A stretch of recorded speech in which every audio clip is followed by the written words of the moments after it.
અપેક્ષાઓ આશાઓ રાખી શકાય. થોડી ઘણી પણ તમને ઉત્કંઠા હોય કે બજેટ આવશે તો મારું શું થશે, શું મોંઘું બનશે, શું સસ્તું બનશે. સિગારેટ ઉપર તો વેરો આવી ગયો, એટલે સિગારેટો પહેલા બજેટ આવે ત્યારે લોકો એ પહેલા સિગારેટ ખરીદી લેતા, કારણ કે અચૂક સિગારેટ ઉપરના વેરા વધતા. આ વખતે વધારી ગયો છે, એટલે સિગારેટ ઉપર હવે વેરો નાખવા માટેની જગ્યા નથી. આ બધું બજેટ બહાર થયું છે. અને જેટલી વસ્તુઓના નિર્ણયો બજેટ બહાર જાહેર થાય તેટલા અંશે તમે બજેટને નગણ્ય અથવા બિન અગત્યનું જાહેર કરતા થઈ જાઓ છો.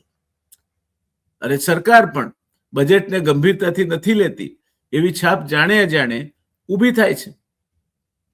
આ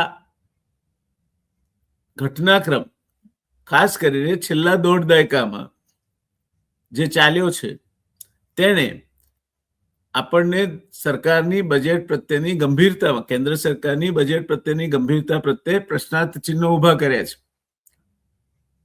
એ એક કર્મકાંડ ખાતર બજેટ રજૂ કરે છે એવી છાપ વ્યાપક બની છે.